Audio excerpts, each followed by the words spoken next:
Ray, Winnie, how are you? It's good to see you. Good. Nice to see you as well. Hey, Josh. how are we doing, sir? Great to meet. Nice to meet you as well. Yeah, Wendy, do you want to kind of introduce Yeah, us to Daisy I'll tee and it tell up. us what got you guys so excited? Yeah, so I'll let Ray give the intro on Daisy, but I'll tell you a bit more about kind of the context of why we're excited. But as Tro, we've been seeing a few trends in the overall creator landscape, but also advertising landscape. I think with the death of cookies, with the way people and brands are going direct to consumers and how they're advertising, we're seeing an overall change in the advertising paradigm and how people are performing on these, new social media sites. And overall, we think there's an opportunity for a new type of creator powered network that basically enables brands and creators to earn more of the own more of the pie, earn more. And I think that's kind of where Daisy falls in. So I'll let Ray give a better intro on Daisy itself, and then we can kind of dive in. Sure. No, I love that. I love that you touched on the MarTech and AdTech use case because I think that is probably the most disruptive opportunity from a crypto perspective. And I know that everyone, I think that there's been kind of proven case studies around DeFi. I do think the next wave of this will be MarTech and AdTech, and there's a Yeah. lot of tools that could be used for that to support that from a tech stack perspective. And so, Josh, yeah, one of the co-founders of Daisy, I have about 15 years of like influencer marketing, fan engagement experience, and I think one of the things that we saw was, especially with this acceleration with social advertising and social commerce, is how do you actually create a new life cycle of your organic post? Because a lot of times you just don't control, or actually don't control once it's posted. And so we wanted to change that by creating a flywheel where creators could get earned and be incentivized by way of their engagement, which is really what the algorithm is built on. And but doing a micropayment, so like $10, $20, or $50, in order for us to scale it. And then we want to make it programmatic and automate the whole process for brands to identify the right targeted cohorts, to be able to identify which cohorts of creators should be sharing the story, should be reposting. And then you see this kind of curve, which increases your velocity on your organic. It also increases your amplitude and also longevity of that content. So it's been a win-win. Brands love it, creators love it. Very cool. So what's I guess the thing that's happening right now that is kind of uniquely unlocking this opportunity today? Like obviously influencer marketing has been around for 15 years, gone through a bunch of changes, but it's kind of still largely the same. Like brands want to pay people to advertise their products. They have more cultural relevance than the brands themselves. So what's changed that gives you kind of confidence is a huge opportunity? Yeah, one of the things that we've been hearing time and time again, and we've had a big conversations with large players, whether it's like Deloitte Digital, or whether it's like WPP, the Dannon team, or whether it's brand direct like Chevy. What we've been hearing is that the playbook for creator marketing, influencer marketing has not changed since 2020. It's like get the creators with the largest followers and get them to post on the grid and hopefully they'll convert. But for us, TikTok changed the landscape in 2021, where the algorithm really was all about like, can you actually identify the right engagement loop of creators and their audiences in order to get into a 4YP kind of cycle. And so for us, we saw that unlock would be to reward creators at scale in order for them to engage with the content and not just post. We like to say post without creating content and post with your camera off. And that's what happens with creators, and that's why they love it, is because they could earn with their camera off. That's the unlock from a creator perspective. From a brand perspective, is that they've been always looking for ways to syndicate and create distribution of their content. And syndication would just be like, get as many eyeballs and attention on it as much as possible.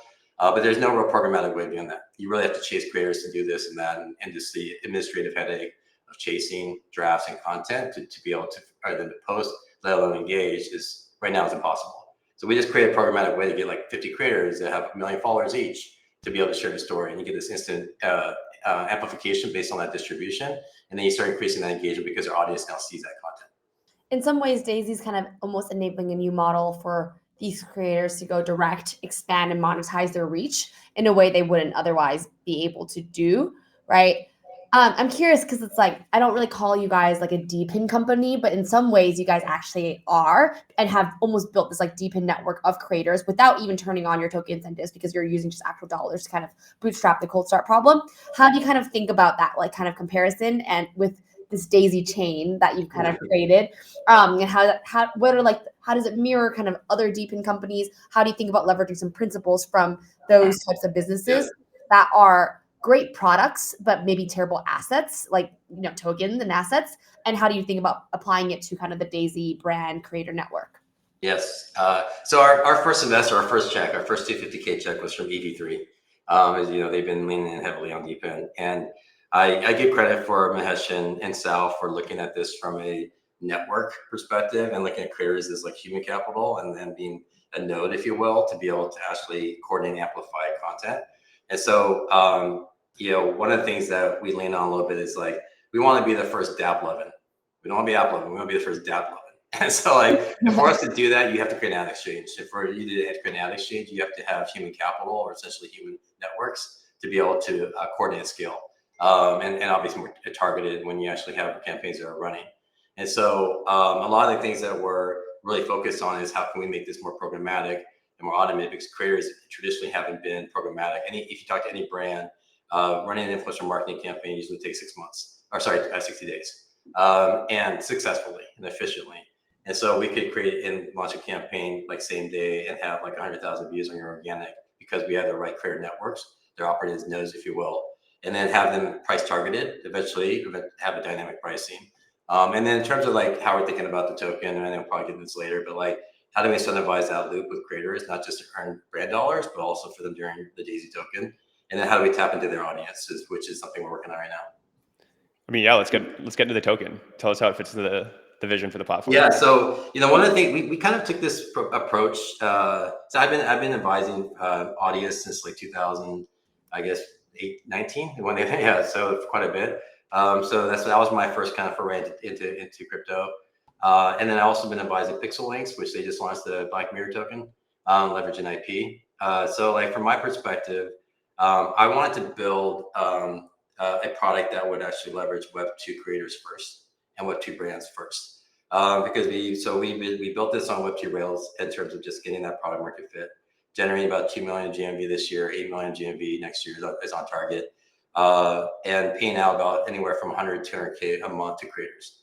And then we start thinking about the tooling around that from a crypto native perspective. And so embedded wallets, stable coins. So we're going to be shifting a lot of these payments through stable coins, partnering with Coinbase on that. And in terms of the token, I think if you think about our marketplace, you have the brands, you have the creators, and you have their followers. Their followers right now, because of the fact that we unlocked this on Web2, is that we have 3,000 creators. 3,000 creators have a reach of 500 million. And that's different than if you have 3,000 creators that were crypto native, which probably would have a reach of like 2 or 3 million. And so for us, it was like, how do you tap into that 500 million with the token? And so you go from like incentivizing the creator, which has been done before in terms of like, how do you maybe spend to boost your own content on Daisy, amplify your own content. We have that kind of design. But then if we're thinking about the audience, it's like, how can we actually look at verifiable attribution around viewership? And so we're looking at like VLayer and these other types of zkTLS platforms, but to verify that their audience watched that video, because they're contributing to the network by way of viewing and consuming the content. And so we're going to create a mechanism for the viewers, which is our creators' followers, to also earn. Got it. Okay, interesting. I'm curious, what are some like properties of a really good influencer marketing campaign today? I feel like everyone's become very sensitive to you're scrolling TikTok. I think you can pretty safely assume that most of what you see is kind of incentivized or paid for in some way. So like, how do you actually break out and run a successful campaign? Most successful campaigns, yeah. I mean, that's one thing that I think any successful MarTech or ad tech company will always figure out a way of like creating attribution and measurement. And the creator marketing traditionally hasn't been great at like creating measurement or attribution. And so for us, it's about like brands come to us and it's all sizes. It's startups, e-com brands to like the Chevys of the world. And we've only been in market for about a year. And for us to unlock those conversations means that we're creating a narrative around influencer marketing. So they look at this there's two perspectives. There's traditional influencer marketing, figuring out ways to create a network of creators to get more distribution, or like what we call like social syndication across multiple networks or bigger networks, which is the creator networks. And so that's one, so a lot of people that are looking at new ways of doing influencer marketing, that's one audience. Then you look at the performance side. Like you look at like, how do people like spend right now? I think it's like 500 billion on social advertising, and the social commerce is going to reach like 8 trillion, I think, by 2030.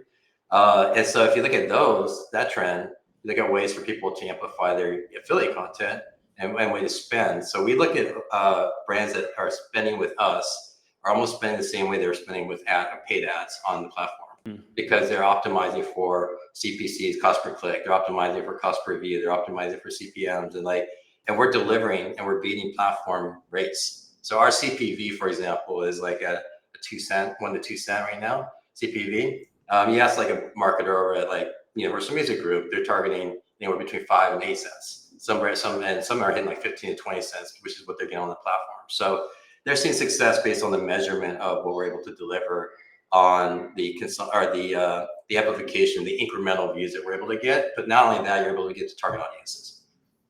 Go ahead, Winnie. You mentioned how in the beginning, a lot of like advertising and influence marketing hasn't really changed in the last couple of years.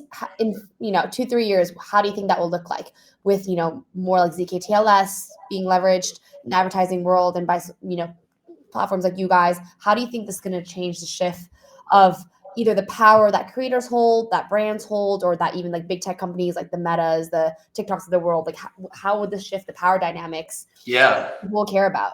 Well, I think the biggest shift right now is pretty obvious what people are talking about, which is Gen AI tools from a content creation perspective. And so even like we work with one they call it the 1%ers of performance marketing. That means they deal with like $200 million of ad spend a year. And they are seeing Meta specifically look at how to do everything essentially for the performance marketer, all the way from doing the creative.